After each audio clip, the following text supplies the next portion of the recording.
বিশ্বকাপের আগে সবশেষ মাঠে নামছে আর্জেন্টিনা। ভক্তদের আক্ষেপ ঘুচতে চলেছে। আগামীকাল ভোরে মাঠে নামবে আলবিসেলেস্তেরা। শেষ মুহূর্তে কাটাছেঁড়া চলছে আর্জেন্টিনার একাদশে।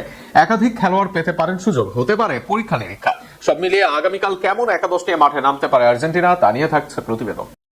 নিয়মিত গোলরক্ষক এমি মার্টিনেজ নেই, আক্রমণে নেই লিওনেল মেসি ও নিকো পাজের কেউ। ইনজুরি সমস্যা আছে ডিফেন্সেও। রাইট ব্যাকে মলিনাদের নিয়ে আছে শঙ্কা। এরপরেও হন্ডুরাসের বিপক্ষে আত্মবিশ্বাসী আর্জেন্টিনা, কেননা বিশ্বকাপের আগে নতুন খেলোয়াড়দের পরখ করে নেয়ার সুযোগ পাবেন কোচ স্কালোনি। আগামীকাল অনেকটা নিশ্চিত গোলবারে আসছেন জিরোনিমো রুল্লি। যদিও জুয়ান মুসো মৌসুমে নজর কেড়েছেন কয়েকবার, তবে মার্সেইয়ের প্রধান গোলরক্ষক ছিলেন রুল্লি, তাই তার উপরই ভরসা করতে চাইবেন কোচ স্কালোনি। ডিফেন্সে দেখা যেতে পারে চেনা, কুটি রোমেরো ও ওটামেন্দি জুটি।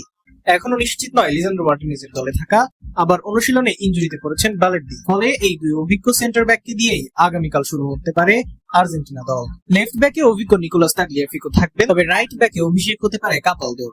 হামবার্গের এই খেলোয়াড় নেই বিশ্বকাপ দলে, তবে রাইট ব্যাকে ইনজুরি সংখ্যা আছে আর্জেন্টিনার, তাই বিশ্বকাপের আগে পরখ করে নিতে 27 বছরের এই তারকাকে সুযোগ দিতে পারে কোচ স্কালোনি। মাঝমাঠে ম্যাকালিস্টার ও ডিপল থাকছেন, এর সাথে রাইট মিডফিল্ডার হিসেবে থাকবেন এনজো ফার্নান্দেজ।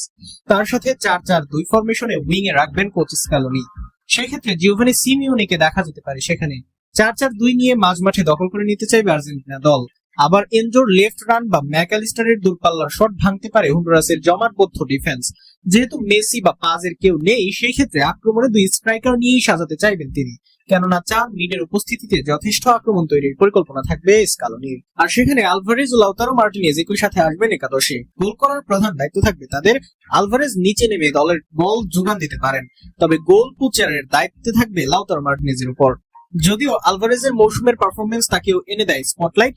সব মিলিয়ে বড় তারকারা না থাকলেও হন্ডুরাসের যেন এটাই বেশ ভয়ানক এক একাদশ। এই একাদশ জ্বলে উঠতে পারলে শুধু জয় নয়, বড় জয় সম্ভব হবে আর্জেন্টিনার জন্য।